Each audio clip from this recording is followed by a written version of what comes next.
สำหรับบทเรียนในวันนี้ผมจะมาสอนเกี่ยวกับการโมเดลขวดแชมพูนะครับซึ่งเป็นงาน Hard Surface ในประเภทคอสเมติกนะครับอันนี้คือขวดแชมพูที่ผมหา reference มาจากอินเทอร์เน็ตนะครับโดยวิธีก่อนที่เราจะเริ่มลงมือทำการโมเดลขึ้นมานะครับเราต้องพิจารณาถึงรูปทรงว่ารูปทรงของขวดแชมพูตัวนี้เนี่ยมันมีลักษณะยังไงแล้วเราจะใช้วิธีไหนในการปั้นมันขึ้นมานะครับเมื่อเราลองดูหลายๆมุมแล้วพยายามหา reference หลายๆมุมดูนะครับเราจะได้เห็นรายละเอียดมากขึ้นนะครับเวลาเราจะโมเดลขึ้นมาเนี่ยพยายามหารูปที่มันเป็นด้านข้างหรือด้านไหนก็ได้ที่เราสามารถอ้างอิงในการปั้นนะครับโอเคย้อนกลับมาที่โปรแกรม Blender ขั้นแรกผมจะนำภาพ reference ขึ้นมาด้านข้างอย่างนี้นะครับแล้วก็เพิ่ม collection ใหม่แล้วก็เปลี่ยนมาเป็น reference นะครับตัว collection เนี่ยเราสามารถมาที่ตรงนี้แล้วเลือกเป็น selectable ได้นะครับselectable ก็หมายถึงแบบเปิดปิดตรงนี้ถ้าเราไม่ได้ปิดมันเราสามารถขยับได้สละปิดมันอันนี้ก็คือให้มันฟิกอยู่ตรงกลางนะครับขั้นตอนต่อมานะครับผมเอาลูกบากขึ้นมาอันหนึ่งโดยลูกบากอันเนี้ยผมจะเป็นตัวยึดเพื่อที่จะขยับนี้เข้ามานะครับให้ประยุกต์อยู่กึ่งกลางนะครับกะเอาอยู่กึ่งกลางเสร็จผมสเกลลูกบากลงโอเคได้แล้วอันนี้ผมก็ปิดให้มันอยู่กับที่นะครับแล้วก็กลับมาที่ลูกบากนะครับกด G Z เลื่อนมันลงมาข้างล่างแล้วก็ในมุมมองนี้ผมกด G Z ทีหนึ่งเลื่อนมาขึ้นมาอย่างนี้เลยนะครับเสร็จแล้วเรากด R นะครับเพิ่มลูปคัทนะครับแล้วก็มาที่ Face Mode นะครับกด S แล้วก็ X เพื่อที่จะสเกลในแกน X นะครับนี่นะครับเสร็จเรามาเพิ่มลูปคัทต่อเสร็จ S สเกลในแกน X เหมือนเดิมนะครับ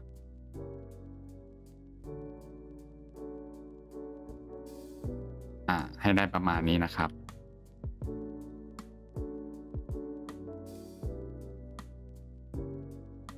เราก็จะได้จะได้รูปทรงที่คล้ายคลึงกับภาพ reference แล้วอย่างนี้ประมาณนี้นะครับเสร็จเราจะทำการเบเวลโดยเบเวลเนี่ยตรงขอบมุมตรงนี้เนี่ยเรามาสังเกตดูเราต้องเบเวลให้ได้เป็นความโค้งอย่างนี้ให้ได้ฝาบนให้มันโค้งไปเลยอย่างนี้นะครับเราก็จะมาเลือกก่อนที่จะเบเวลนะครับกด Ctrl A Apply Scale ทุกครั้งนะครับเสร็จกด Ctrl B มาที่ Edge Mode กด Ctrl B นะครับแล้วก็เบเวลเลือก Segment เป็น4 Segment นะครับลองประมาณนี้ก่อนเสร็จในการ Symmetrize นะครับของ Blender ปกติเนี่ยเราต้องกด A เลือกทุกอย่างนะครับเสร็จมาที่ Select แล้วก็มาที่ Mesh นะครับแล้วก็เลือก Symmetrize นะครับกด7มาตรงนี้เราจะ Symmetrize จากแกนไหนแกนบวก x อย่างนี้นะครับก็จะ Symmetrize เข้ามาแล้วเราก็มาดูตรงนี้มันโค้งได้ไหมถ้าได้เสร็จก็ทำในแกนนี้ Mesh Symmetrize มาที่ ลบ y อย่างนี้นะครับเราก็จะได้แล้วนะครับอย่างนี้แต่ถ้าผมใช้ Machine Tool เนี่ยผมก็แค่กด Alternate X แล้วก็ลากมานี้อันนี้จะเร็วกว่านะครับเสร็จแล้วนะครับกลับมาดูที่ภาพ Reference ตรงด้านล่างจะมีโค้งนิดนึงเราก็ทำการเลือก Edge ด้านล่างแล้วก็ Bevel นะครับ Bevel เราก็ประมาณนี้เลือกแค่3 segment พอนะครับแล้วก็เริ่มได้แล้วเราก็มาเปิดภาพดูนะครับโอเคขั้นตอนต่อมาเราทำการเพิ่มลูปคัทนะครับเพิ่มตรงนี้ก่อนเฉลี่ยให้มันดูเท่าๆกันนะครับหลังจากนั้นเรามาที่ด้านล่างแล้วก็กดไปที่ Face Mode กด I Inset นะครับ Set กด E Extrude ที่แกน Z นะครับแล้วก็ S Scale นะครับให้ได้ประมาณนี้แล้วกด Inset อีกรอบนะครับก็จะได้แล้วอันนี้พอดีผมหา reference เนี่ยผมมองไม่เห็นด้านล่างว่ามันเป็นยังไงแต่ผมก็กะเอามันน่าจะเป็นประมาณนี้นะครับเสร็จลบเฟดทิ้งนะครับแล้วก็ Ctrl F เลือก Edge ทั้งหมด Ctrl F ปิด Fill นะครับแต่ถ้าตรงนี้มันไม่สวยเนี่ยผมจะใช้ Add-on Set Flow นะครับกด Set Curve มันก็จะ Curve ได้แล้ว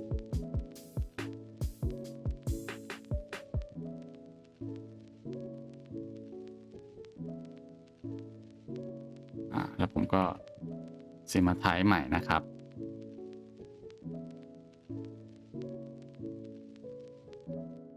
แล้วก็ค่อยปิดฟิลรอบหนึ่งงานก็จะออกมาดีขึ้นนะครับเสร็จแล้ว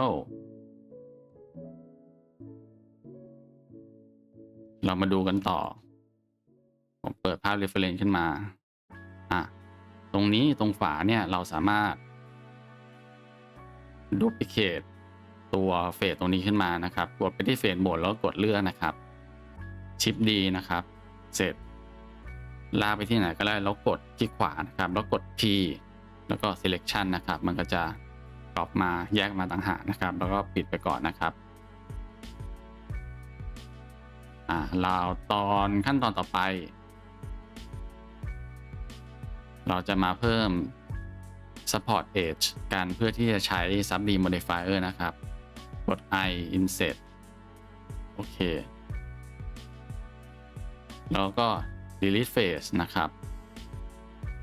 แล้วก็เลือก edge loop นะครับแล้วก็ hit fill แล้วก็มาเพิ่ม loop ตรงนี้นะครับ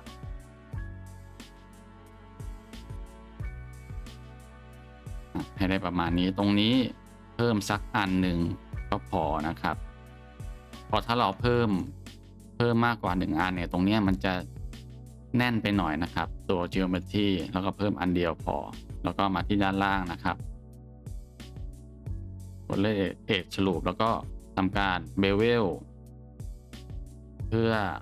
ทำ Holding Edge นะครับแล้วก็เลือกเป็นที่ Art Segment แค่2พอนะครับด้านบนก็เหมือนกันแล้วก็ Holding Edge ด้านบนโอเคเสร็จแล้วก็ลอง Ctrl 2เพิ่ม Sub D Modifier เข้าไปแล้วกด Shade Smooth แล้วเรามาดูมาเปิดโอเคได้เลยความโค้งลับใกล้เคียงกับภาพ Reference นะครับพอเราได้อย่างนี้แล้วเรามาที่โปรไฟล์ที่เรากรอบไว้อันแรกเสร็จมาที่ Face Mode นะครับแล้วก็เลือกแล้วก็ Extrude ในแกน Z ขึ้นไปให้ได้เท่านี้นะครับ เราปิดตรงนี้ไปก่อนเสร็จแล้วตัวฝาเนี่ยเราก็จะเพิ่มฉลูปเข้าไปแล้วก็ชิป S มาที่ Geometry อันนี้ผมจะใช้ Machine Tool บางพายเมนูบางทีจะไม่เหมือน Blender Vanilla นะครับแต่ว่าถ้าคนที่เรียนเบสิกมาแล้วเนี่ยจะเข้าใจได้ไม่ยากจะรู้ว่าเราต้องไปที่เมนูไหนเพื่อที่จะเอา Origin Point มาที่ Geometry ประมาณนี้นะครับไม่มีอะไรยากนะครับพยายามเรียนเบสิกให้ได้ก่อน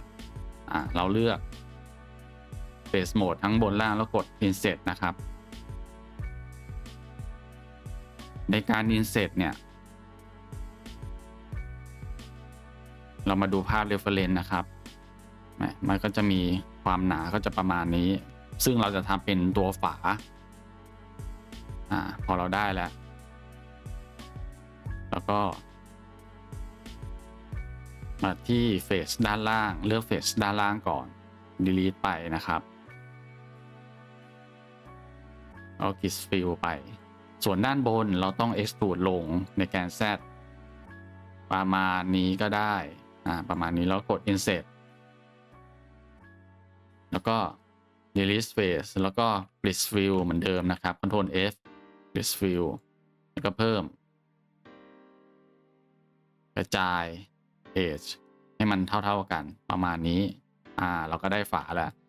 พอเราได้ฝาเราก็เพิ่ม Support Edge เพื่อให้ขอบตรงนี้มันคมนะครับ2 segment เหมือนเดิมจากนั้น Ctrl 2เพิ่ม Sub Demodifier แล้วก็ Shade Smooth เราก็ได้แล้วเป็นฝา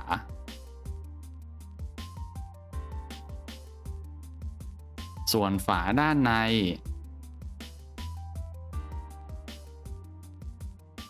เราจะทำแบบนี้จริงๆแล้วเนี่ยผมต้องก๊อปเฟสตัวนี้ออกมาก่อนเพื่อที่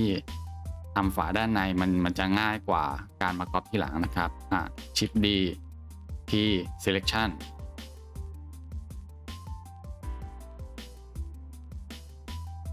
ตัวฝาด้านในเอามันขึ้นมาเสร็จแล้วผมจะทำแบบนี้แล้วกัน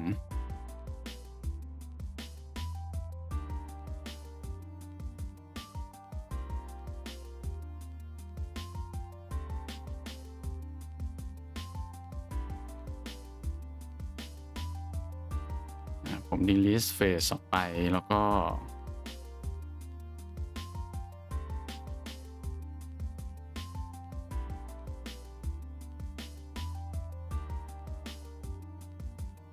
extrude มันลงมานะครับในแกน Z เราดูฝาก็น่าจะหนาประมาณนี้เมื่อเราได้ฝาแล้ว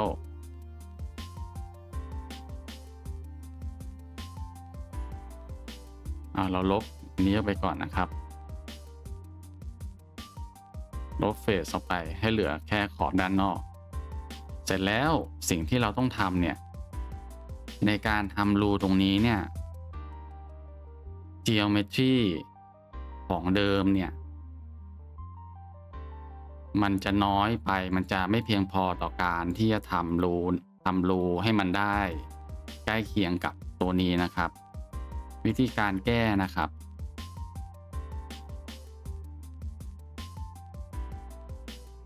โอเคเรามาที่ Sub Demodifier ผมเปิด Wireframe เพื่อดู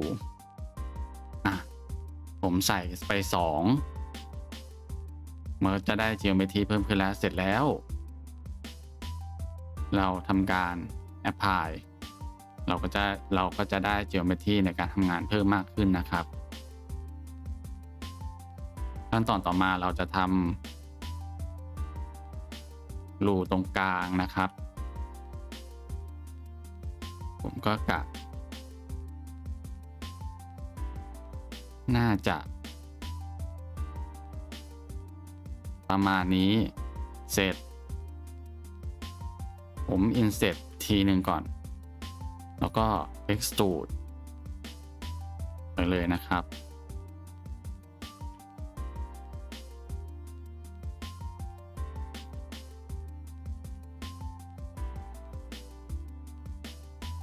โอเคแล้วผมลองเพิ่ม Edge Loop เพื่อที่จะมาเช็คกันก่อน ด้านในเนี่ยก็ Inset ทีหนึ่งแล้วก็เพิ่ม Edge Loop เข้าไปประมาณนี้แล้วก็เพิ่ม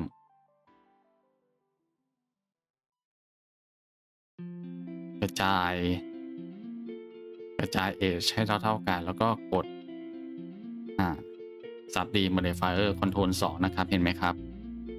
เราก็จะได้ช่องแล้วใกล้เคียงกันมันอาจจะ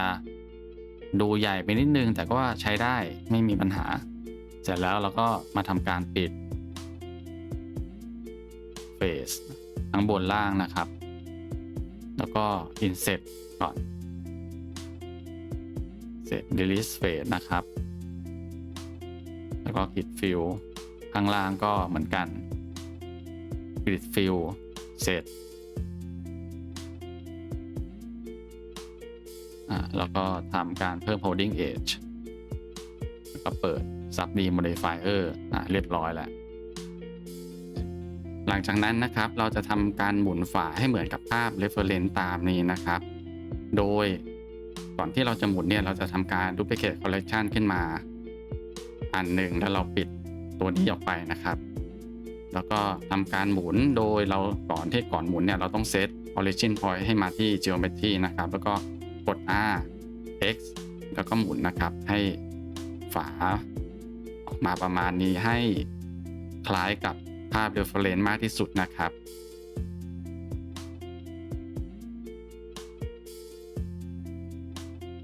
แล้วเราก็มาเช็คว่าตัวแบบที่เราปั้นขึ้นมาเนี่ยใกล้เคียงกับภาพ Reference แค่ไหนนะครับโดยเท่าที่ผมดูก็ถือว่าใกล้เคียงมากเรียบร้อยแล้ว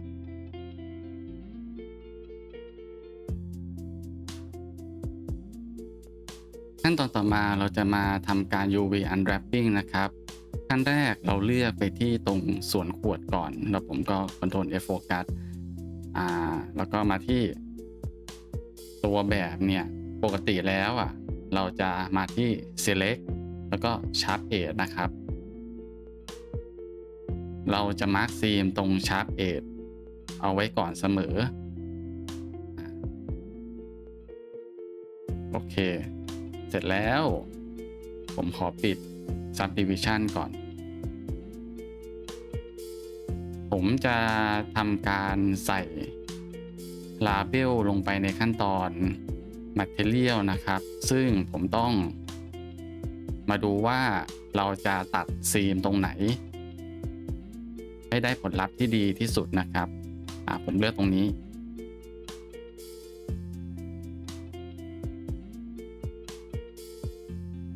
ผมเลือกตัดซีมให้มันอยู่กลางๆนะครับแล้วก็เลือก Edge ที่ไม่ได้เกี่ยวข้องออกไปนะครับ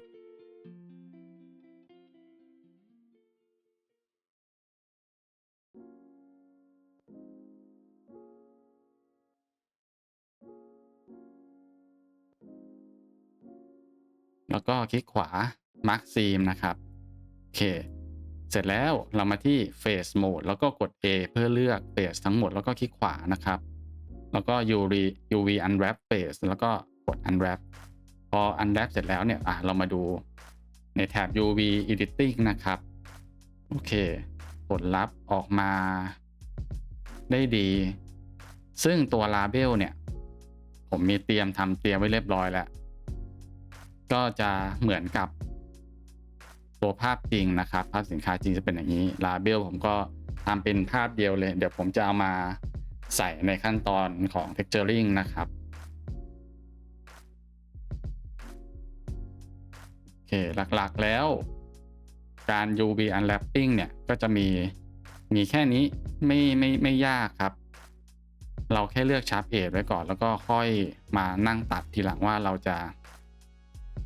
ตัด UV มาร์คซีมให้ตรงส่วนไหนบ้างต่อมาเรามามาร์คซีมตัวฝานี่นะครับเราปิด Subdivision เพื่อให้เห็นเส้นได้ชัดเรากด Select Sharp Edge แล้วก็มาดูว่าอันไหนที่เราจะเอาออกได้บ้างตรงนี้โอเคแล้วก็คลิกขวา Mark Seam นะครับเสร็จไอ้ส่วนตรงที่มันเป็นทรงด้านข้างเนี่ยเราต้องตัดเพื่อให้ UV มันกางออกมาได้ถ้าผมไม่ตัดนะครับมันจะเป็นอย่างนี้ผมอันแรปเห็นไหมครับมันจะเป็นอย่างนี้ส่วนนี้อยู่ตรงนี้นะครับซึ่งเวลาเราถ้าวาง texture ที่มันเป็นลวดลายเนี่ยมันจะเกิดการ distort หรือมีการบิดไปมาซึ่งในทางปฏิบัติแล้วมันใช้ไม่ได้นะครับเราก็ต้องมาเลือกที่จะ mark seam หรือว่าแบ่งเส้นตัดแล้วก็ mark seam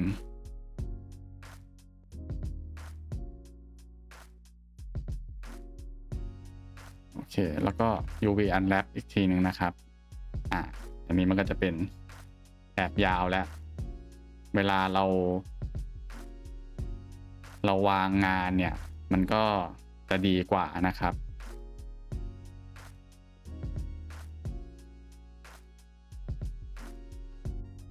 ข้างในก็เหมือนกันข้างในก็ทำการ Mark Seam เพิ่มด้วยแต่จริงๆข้างในไม่ได้จำเป็นหรอกเพราะว่าเรามองไม่เห็นนะครับแต่อันนี้ผมทำให้ดูเผื่องานอื่นเนี่ยมันจำเป็นต้องMark Seam แล้วก็ Mark ไปมันก็จะเป็นตรงนี้เนี่ยไอซ์แลนด์ตรงนี้เนี่ยมันก็จะเป็นแผ่นยาวแล้วเวลาเราวาง texture ลงไปเนี่ยมันก็จะไม่มีการ distort แล้วนะครับโอเคตัวฝาก็ไม่มีอะไรยากแล้วก็ตัวแผ่น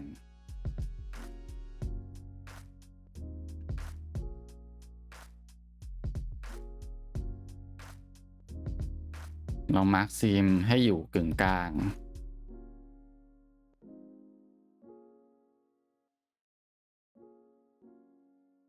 กึ่งกลางคือเส้นนี้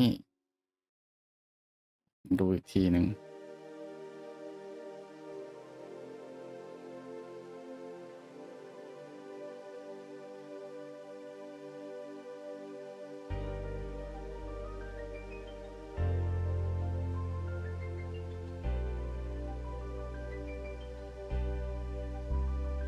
ลบเส้นที่ไม่ต้องการออก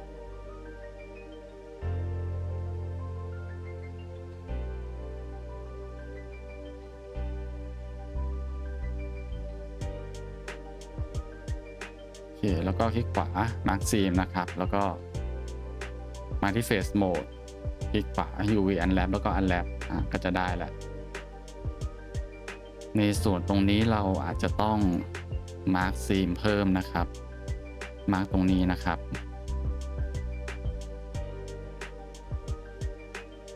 ข้างในก็มาร์กอย่างนี้ตัวแผ่นนี้เนี่ยเราต้องการมันออกมาเราก็มาร์กตรงนี้นะครับโอเคอีกรอบหนึ่งเราก็จะได้แล้ว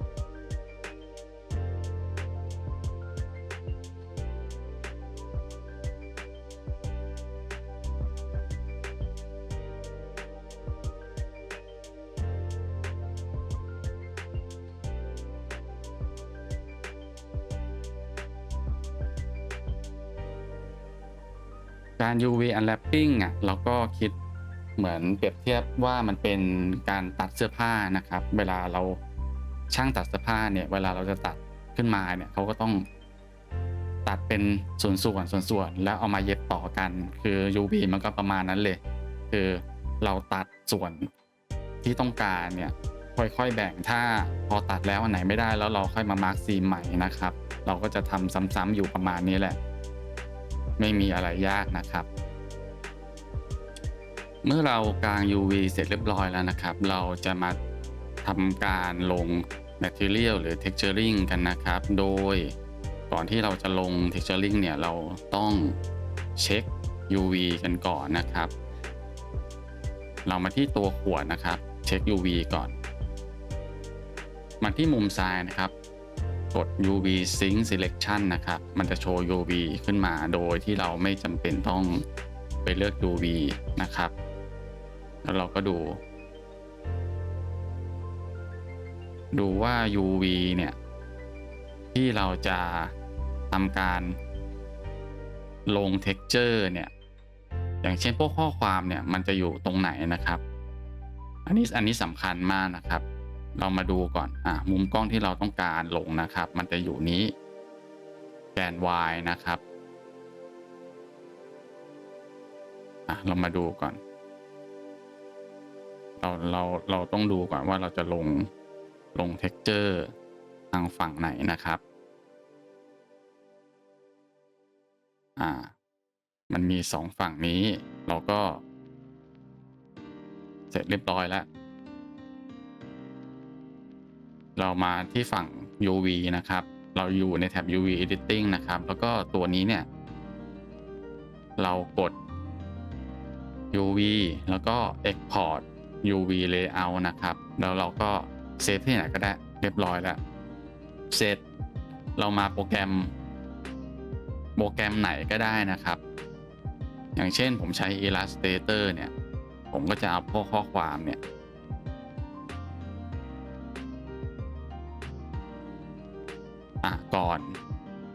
ก่อนที่จะเซตกัน Export UV Layout เนี่ยตัวนี้เนี่ยตัวไซส์เราต้องปรับเป็น 4096 ตามผมจะใช้เป็น 4K นะครับแต่ถ้าใครจะใช้เป็น 1024 ก็ได้เราก็มาที่ตัว Artboard เนี่ยเราต้องเซตให้เป็นค่าเดียวกันเสร็จแล้วเราเอา UV มาวางนะครับวางให้ได้ตามหน้าที่เราเช็คดูทั้งฝาอย่างนี้ตัวฝาบนเราจะใช้ normal map normal map อย่างนี้เราก็เช็คดูว่า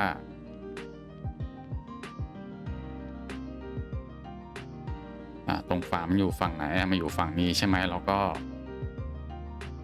เอา texture มาลงนะครับแต่ว่าไอ้ตัวนี้เนี่ยผมทำขึ้นมาอีกไฟล์หนึ่งซึ่ง UV นะมันจะสลับข้างกันนะครับพอเราวาง UV เรียบร้อยแล้วมันก็จะได้ประมาณนี้แล้วก่อนที่เราจะ export เนี่ยในการที่จะใช้ตัว texture หรือข้อความนะครับพื้นให้เป็นสีดำตัวข้อความเป็นสีขาวเสมอส่วน normal map พื้นสีขาวข้อความที่จะให้มันเป็น normal map เนี่ยเป็นสีดำนะครับเดี๋ยวผมอธิบายว่าทำไมต้องเป็นสีแบบนี้นะครับหลังจากเราจัดเรียงข้อความทั้งหมดแล้วเนี่ยเราก็ทำการ export แล้วก็ export as ตัวไฟล์เนี่ยสามารถเป็น TIF ได้นะครับใช้นามสกุลนี้เลยก็ได้แล้วกด use artboard นะครับแล้วก็ export ออกมาซึ่งมันก็จะได้เป็นไฟล์อย่างนี้ออกมานะครับพื้นสีดำตัวอักษรหรือข้อความหรือกราฟิกที่เราอยากจะให้มันขึ้นในตัว texture ในขั้นตอนทำ material เนี่ยให้เป็นสีขาวนะครับโอเคพอเราได้เรียบร้อยแล้วเรากลับมาที่ Blender นะครับผมจะใช้ Cycle ในการ Render นะครับเปลี่ยนเป็น Cycle แล้วก็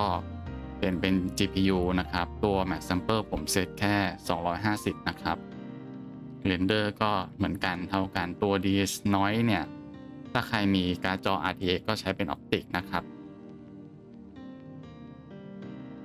ตัวขนาดเนี่ยผมตั้งเป็น 2K แล้วกันก็แค่คูณ 200% เข้าไปก็จะเป็นจาก 1080 เนี่ยก็จะกลายเป็น2จาก 1K ก็เป็น 2K นะครับถ้าอยากได้ 4K ก็คูณ 400 นะครับ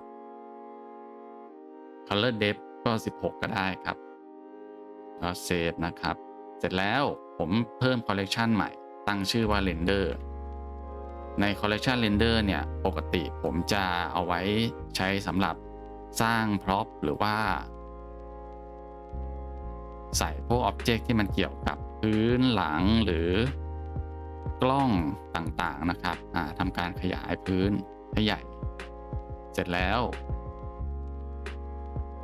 กด add camera นะครับ shift A นะครับแล้วมาที่ camera จากมุมมองนี้นะครับผมจะดึงกล้องให้มาอยู่ในมุมมองที่ตามวิวพอร์ตนี้ผมกด space bar แล้วก็ camera to active camera to view นะครับหรือ control alternate numpad 0 นะครับก็จะได้ละเสร็จแล้วเราก็มาที่ camera กด G แล้วก็ค่อยเลื่อน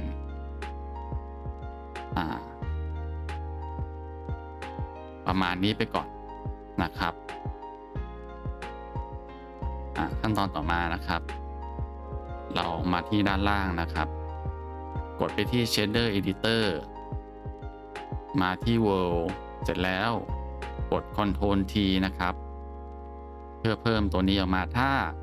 กด Ctrl T ถ้าใครที่กด Ctrl T เราไม่ขึ้นแบบนี้เนี่ยไปที่ Preference Add-on เสิร์ชว่า Node Wrangler นะครับแล้วกดติ๊กถูกนะครับส่วน HDRI ผมก็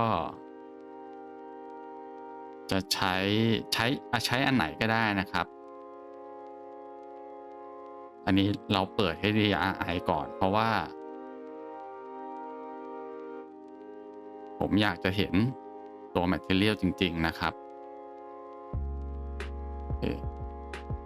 ถ้าใครไม่อยากได้พื้นหลังหรือเป็นฉากหลังเนี่ยมาที่ World ตรงนี้ด้านเมนูด้านขวานะครับ World แล้วก็ Revisibility แล้วก็ติ๊กที่ Camera ออกอย่างนี้นะครับมันก็หายไปแล้วก็จะเหลือแค่แสงจาก HDRI อย่างเดียวนะครับ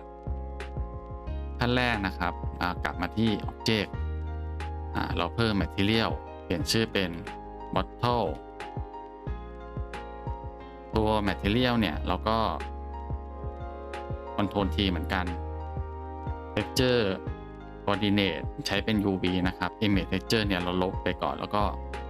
Shift A นะครับมาที่ Texture แล้วก็ใช้ Noise Texture นะครับส่วนนี้เนี่ยผมจะทำเป็น Bump Map ขึ้นมากดไปที่กด Space Bar ก็ได้นะครับ Bump เสร็จแล้วเชื่อมก่อนก็normal อย่างนี้นะครับมันก็จะได้เป็นแบบนี้แหละเห็นลวดลายขึ้นมาแล้วเราก็ค่อยๆปรับนะครับปรับให้ได้ texture ให้ดูเหมือนว่ามันเป็น texture ของพลาสติกนะครับแต่จริงๆแล้วเนี่ยตัวงานมันน่าจะเป็นผิวเรียบแหละแต่ผมอยากจะให้มันมี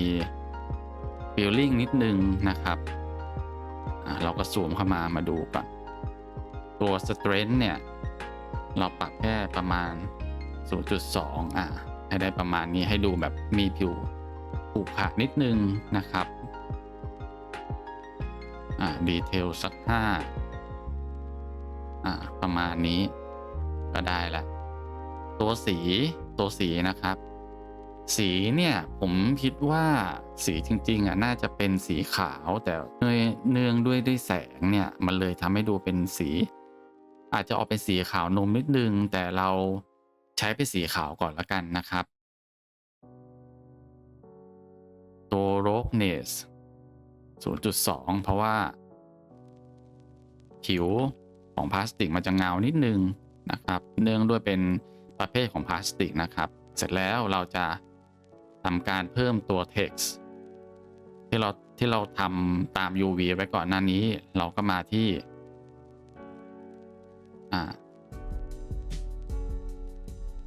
image texture นะครับ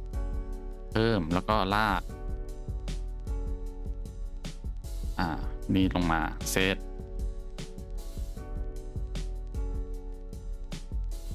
เราเพิ่ม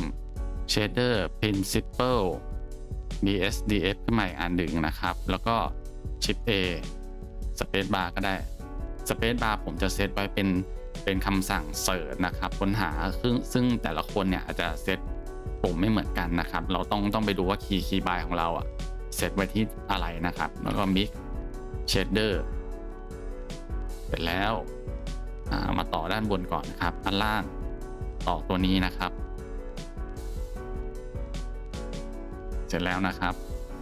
เราต่อ image texture ไปที่ factor นะครับแล้วก็ open มาเลือก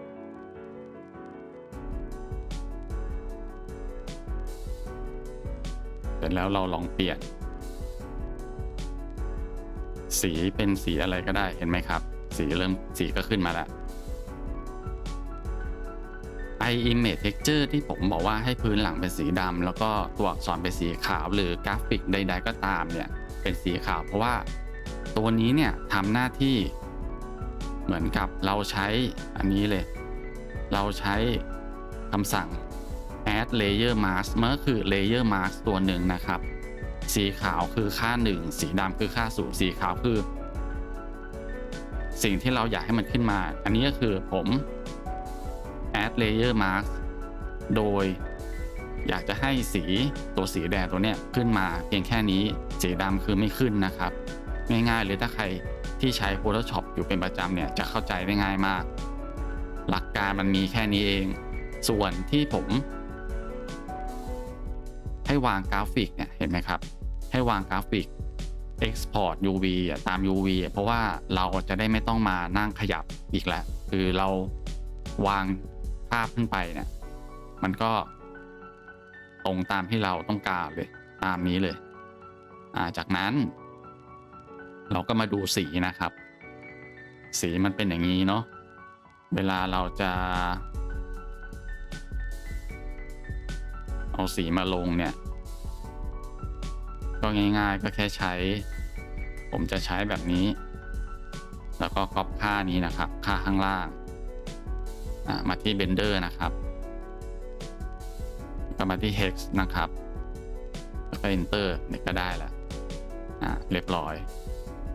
ง่ายมากแต่เราอาจจะต้องมาปรับซูมเข้าไปใกล้ๆนะครับเราอาจจะต้องมาปรับ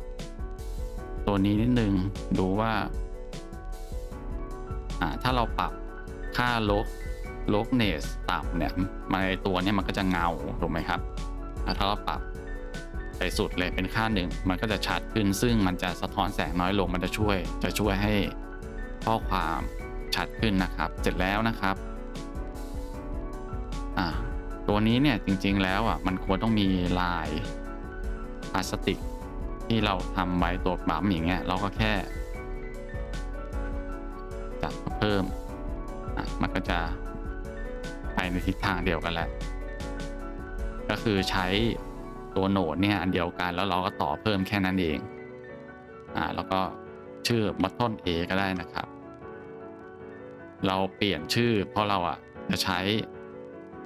แบบนี้อันเดียวกันแล้วเราก็ทำการ copy มันออกมานะครับนี่กลับเป็น button A ส่วนเราจะใช้ material ของ button A กับฝาแต่เราจะลบอันล่างออกไปเพราะว่าตัวฝาลบ mix shader ไปด้วยตัวฝาไม่มี UV อะไรนะครับเราแค่อยากจะให้มันเหมือนกันแล้วเราก็เปลี่ยนเป็น cap สำหรับตัวฝาด้านบนนะครับ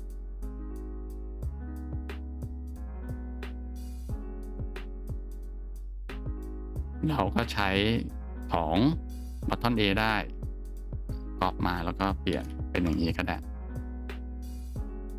ตัวนี้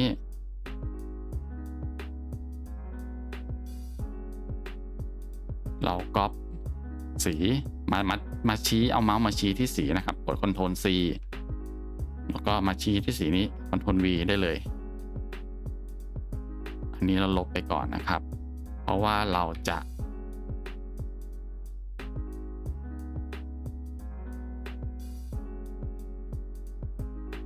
ใช้ normal map ในการทำลายบุ๋มลงไปนะครับลายบุ๋มมันเป็นอย่างนี้ ถ้าเรามองดีมันจะมีเหมือนแบบลายบุ๋มลงไปโอเคผมอธิบาย normal map เข้าใจง่ายๆนะครับในการทำเนี่ยผมจะใช้ Photoshop ทำคือผม Export มาจาก Illustrator ก็จะได้เป็นข้อความสีดำเป็นสีขาวแล้วเรามาที่ Filter นะครับเลือก Layer ก่อนนะครับ Filter 3D Generate Normal Map โปรแกรมจะออโต้ให้ขึ้นมาแล้วเสร็จถ้าเราอยากให้มันในค่าเริ่มต้นเนี่ยมันจะนูนขึ้นแต่ถ้าเราอยากให้มันบุ๋มลงไปเนี่ยเราก็กด invert high นะครับแล้วเราก็มาดูที่ตัวเป็นคิวบ์ก็ได้เราลองดูก่อนลองปรับค่าดูให้มันบุ๋มลงไปนะครับเสร็จเมื่อได้ผลลัพธ์ที่ต้องการแล้วเนี่ย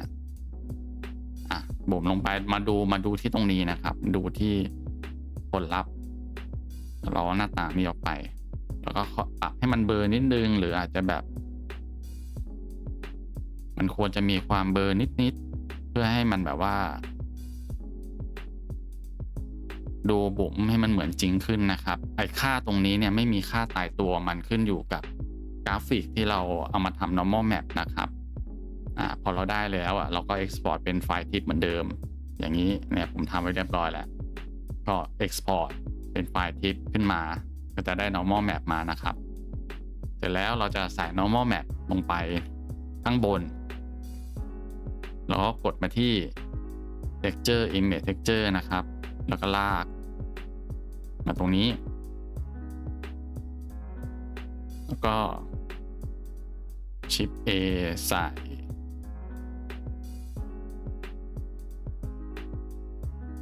ถ้าหาไม่เจอก็เดี๋ยวก่อนนะมันจะเป็น normal map normal map จะเป็นอย่างนี้นะครับลากมาก่อน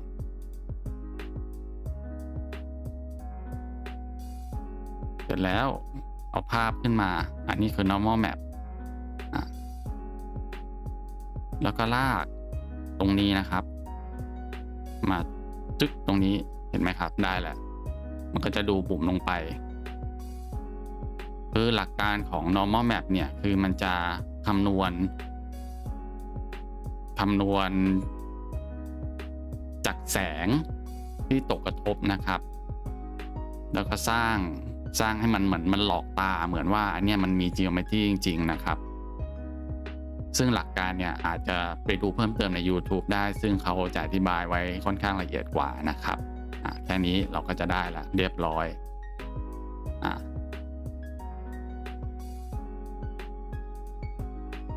จากนั้นเราก็จะทำเพิ่มอีก2ตัวแล้วก็ duplicate collection ก็จะได้อีกอันหนึ่งมาแล้วก็กด Gmove นะครับ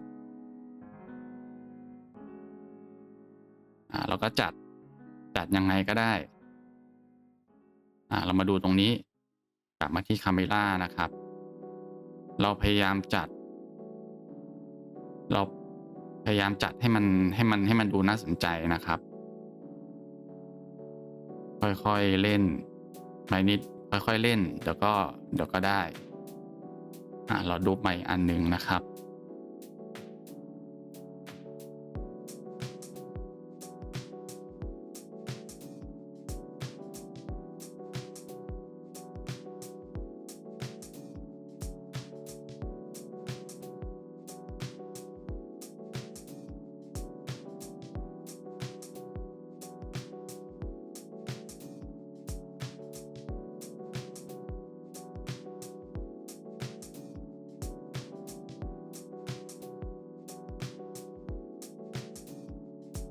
ในส่วนนี้เนี่ยจะเป็นความรู้เรื่อง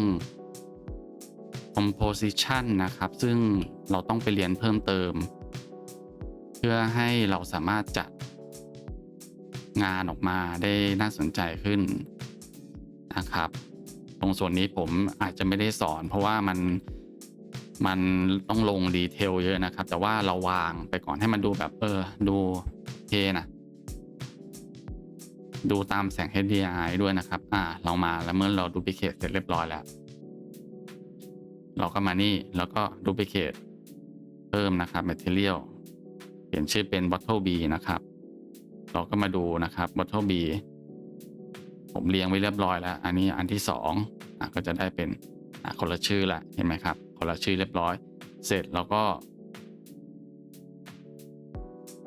มาก๊อปสีนะครับของอันที่2นะครับแล้วก็ทำเหมือนกันเลย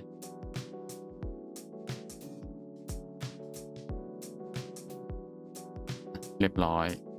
แล้วก็ Ctrl C นะครับแล้วก็มาที่ฝาด้านบนก๊อปเหมือนกันเปลี่ยนเป็น A ก่อนผมก็ Duplicate กดตัวนี้นะครับ B เรียบร้อยผมก็ได้ละอันที่2อันที่3ก็ทำเหมือนกันครับเป็น C นะครับตัวชื่อเนี่ยจะตั้งยังไงก็ได้ไม่ได้มีข้อจำกัดนะครับแล้วแต่สะดวกเลยนะครับมาดูอันที่3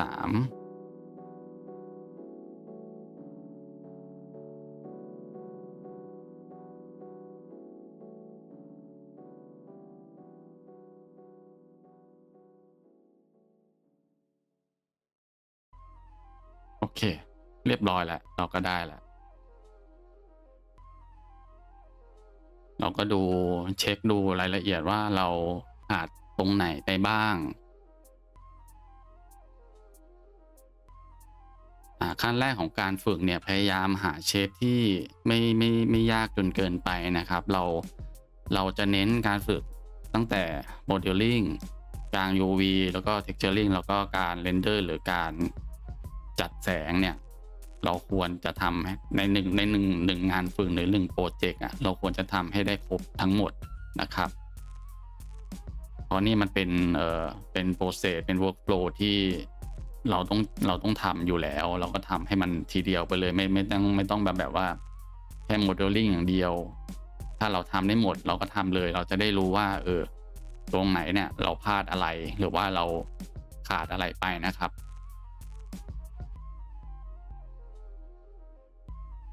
ขั้นตอนต่อมาก็มาดูว่าเราจะใส่พื้นหลังพื้นข้างล่างยังไงผมใช้ของแซงตัดแล้วกันแล้วก็มาดูพื้นว่ามีอะไรน่าสนใจบ้างนะครับก็จะมีให้เลือกเยอะสโตนอาจจะเป็นมาร์เบิลอย่างนี้ก็ได้แล้วก็แอปพลายไปเลยก็จะได้แหละ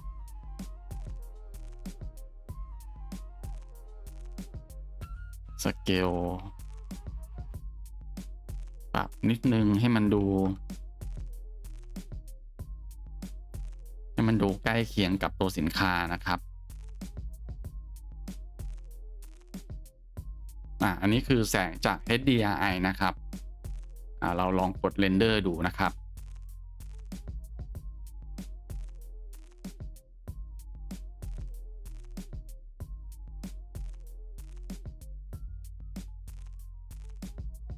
ระยะเวลาการเรนเดอร์เนี่ยก็แล้วแต่คอมของแต่ละคนเลยถ้ายิ่งแบบว่าคอมแรงก็เรนเดอร์ได้เร็วนะครับ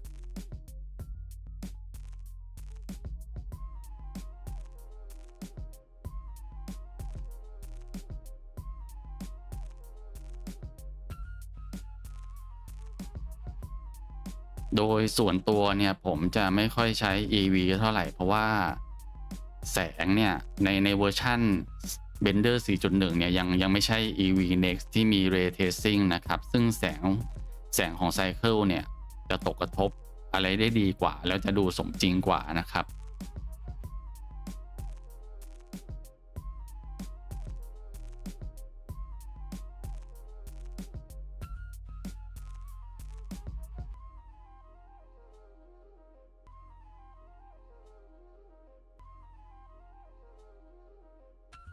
ส่วนตัวเนี้ยจะเรนเดอร์นานหน่อยเพราะว่าตัว texture ที่มันเป็นผิวหินอ่อนเนี่ยมันจะถูกคำนวณแสงเยอะหน่อยนะครับถ้าเป็นพื้นธรรมดาเนี่ยมันก็จะเร็วกว่า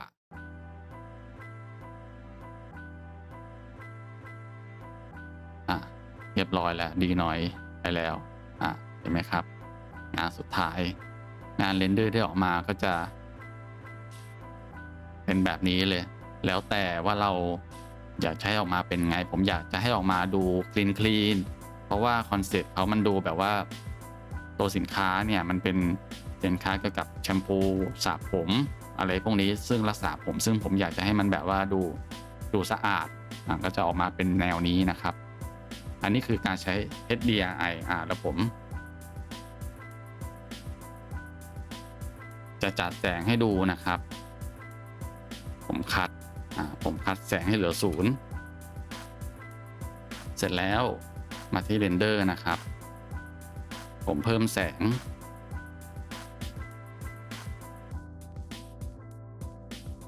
ชิป A Light Area ได้แล้ว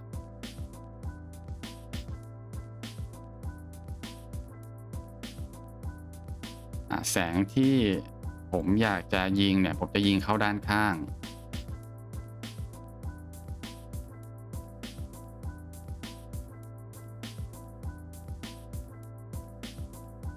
ยิงเข้าด้านข้างประมาณนี้แล้วเราก็เพิ่มดูว่าจะเพิ่มสักเท่าไหร่1,000แสงเริ่มมาแล้วเสร็จแล้วตัวไลท์แรงเลอร์เนี่ยผมจะยังไม่ใช้ผมใช้เป็นไฟธรรมดาก่อนแล้วกันจะได้เข้าใจง่ายนะครับอันนี้คือคีย์ไลท์เราเป็นชื่อเป็นคีย์ไลท์ถ้าใครที่ยังไม่ได้ดูวิดีโอที่ผมสอนเกี่ยวกับการจัดแสงนะครับให้ลองย้อนกลับไปดูก่อนจะได้เข้าใจมากขึ้นแล้วเราก็เปลี่ยนมาที่วัด pivot point เนี่ยเปลี่ยนมาที่ 3D cursor แล้วก็ copy key line นะครับ shift D กด R แล้วกด Z หมุนในแกน Z นะครับแล้วเรามาที่อันนี้คือ fill light เราก็จะลดค่าแสงลงมาให้ต่ำลงอย่างนี้นะครับ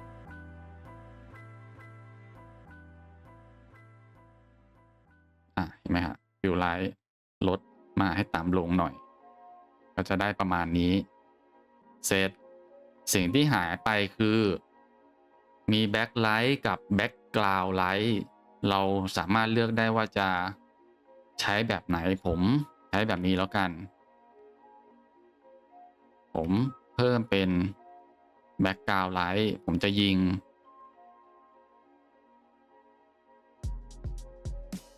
มาตรงนี้ขนาดผมลองเพื่ออะไรนะครับทำไมผมถึงยิงแบบนี้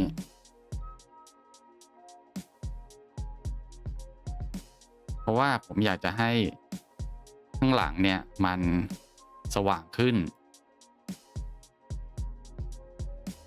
ผมอาจจะ move ตัว background light เนี่ยไปข้างหลัง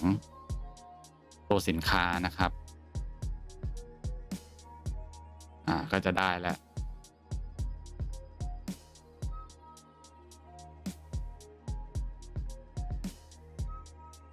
ตัวค่าแสงเราค่อยๆปรับได้นะครับว่าอยากจะให้มันสว่างขนาดไหน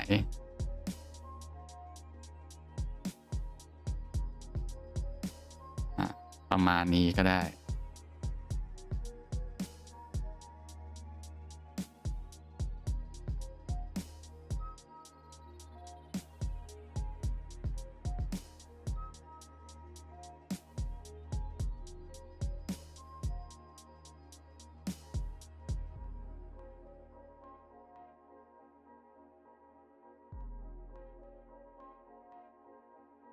ตัวพื้นถ้าเรียบจะได้เรนเดอร์เร็วขึ้น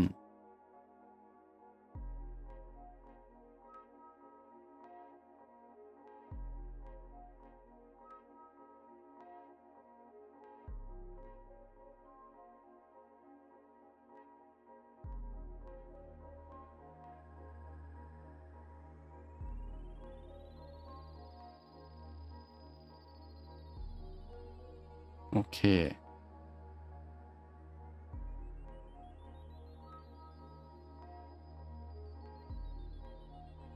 เราค่อยๆจูนแสงไปเรื่อยๆอย่างฟิลไลท์เนี่ยเราลองให้มันเข้ามาหน่อยแล้วก็ดู ถ้าเราไม่ได้ลง Light Wrangler Add-on เนี่ยอันนี้คือจุดของ Light Wrangler Add-on นะครับถ้าไม่ได้ลงเนี่ยจุดของปกติมันจะเป็นอย่างนี้เราลากมาได้ว่าจะให้แสงมันยิงไปทางประมาณไหนนะครับ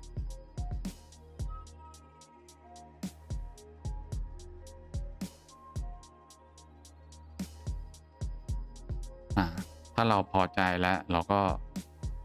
กด Render ดูผลลัพธ์ว่าจะออกมาเป็นยังไง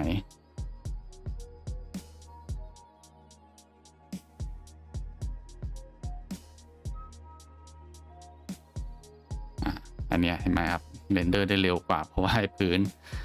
นของไอ้หินอ่อนเนี่ยมันซับซ้อนเกินมันเลยเรนเดอร์ช้านะครับอันนี้ก็จะได้เป็นอีกอารมณ์หนึ่งก็จะดูสะอาดขึ้นนะครับซึ่งถ้าเรารู้สึกว่าตรงนี้เนี่ยมันดูมืดเราก็ยังเพิ่มรีเฟกเตอร์เข้าไปได้นะครับโดยใช้เป็นเพลนธรรมดานี่แหละแล้วเราก็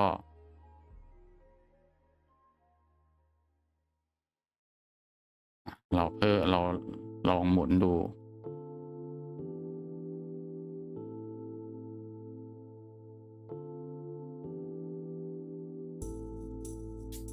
ถ้ามันบางกล้องก็ไม่เป็นไรเราก็มาที่ Object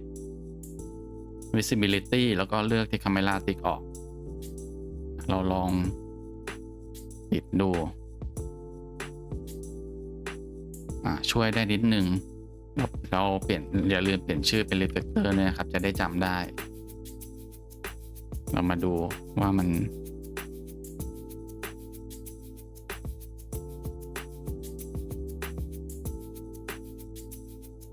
ก็จะช่วยได้นิดนึงนะครับแต่จริงๆจะไม่มีก็ได้ไอ้ตรงนี้มันก็ดูโอเคแล้วถ้าไม่โอเคผมก็แค่เนี่ยการยิงก็แค่ปรับเปลี่ยน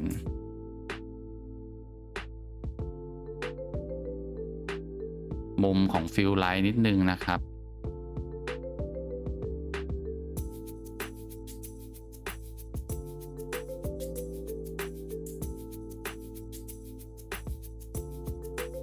ผมทำเทียบให้ดูอันนี้คือจัดแสงเอง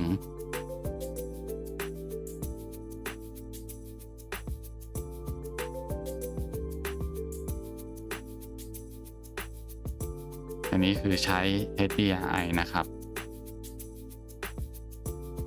HDRI ก็จะประมาณนี้ HDRI เนี่ยถ้าเราเปลี่ยนไปใช้อันอื่นเนี่ยมันก็จะได้เป็นคนละฟิลเพราะว่าแสงมันยิงมาคนละทางนะครับ HDRI เราของฟรีเนี่ยเราสามารถไปโหลดได้ที่เว็บไซต์ Polyhaven นะครับเขาจะมี HDRI หลายแบบให้เลือกผมยกตัวอย่างเช่นในของฟรีเนี่ย Abandon Slipway อันนี้คือของฟรีก็จะเป็นแบบนี้ค่าแสงมันก็จะออกไปทางแสงสีฟ้าหน่อยคูลมันก็คือมันจะแสงเย็นหน่อยนะครับนี้ก็จะได้แบบหนึ่งใช้วิธีนี้จะง่ายกว่าอย่างนี้คือแสงตอนกลางคืนนะครับอันนี้คือในป่าก็จะแสงอย่างนี้อันนี้คือเป็นแค่ส่วนเดียวแสงสตูดิโอก็มีก็จะเป็นอะไรประมาณนี้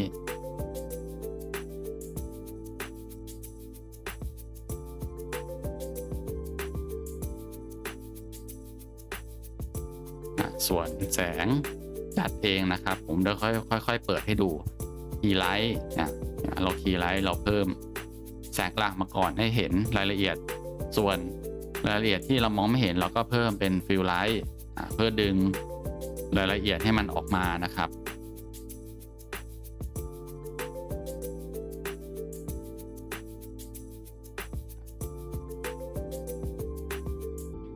เสร็จแล้วแบ็กกราวด์ไลท์เราก็ยิงไปข้างหลังให้โดนตัวแบบน้อยที่สุดเพราะว่าเราจะแค่จะให้แบ็กกราวด์เนี่ยจากมืดเนี่ยให้มันสว่างขึ้นเท่านั้นนะครับก็จะได้แบบนี้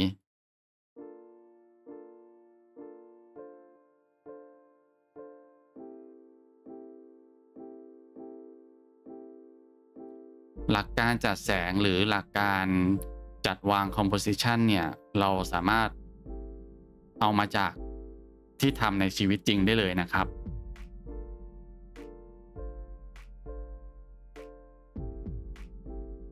เราสามารถไปดูการจัดแสงสินค้าต่างๆเนี่ยอย่างเช่นเราอาจจะใช้แสงสีเขียวผสมกับสีฟ้าหรืออะไรพวกเนี้ยเขาจัดยังไงในชีวิตจริงเนี่ยเรามาจัดในโปรแกรม Blender ได้เลยแทบไม่ต่างกันนะครับ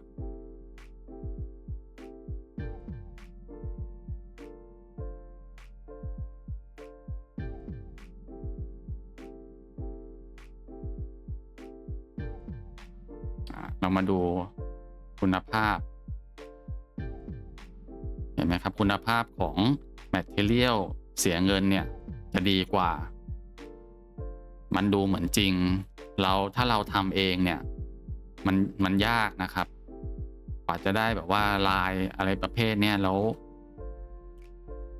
ความละเอียดก็ต่างกันแล้วถ้าเราทำเองเห็นไหมครับเสียเงินนิดนึงเราเซฟเวลาไปได้เยอะนะครับแล้วก็บทเรียนทั้งหมดเกี่ยวกับสินค้าตัวนี้ก็จะมีเพียงเท่านี้นะครับไว้ครั้งหน้าเนี่ยผมจะลองเอาสินค้าประเภทอื่นมาทำเป็นตัวอย่างเป็นบทเรียนให้ดูกันดีนะครับโอเคครับสำหรับวันนี้ก็มีเพียงเท่านี้นะครับสวัสดีครับ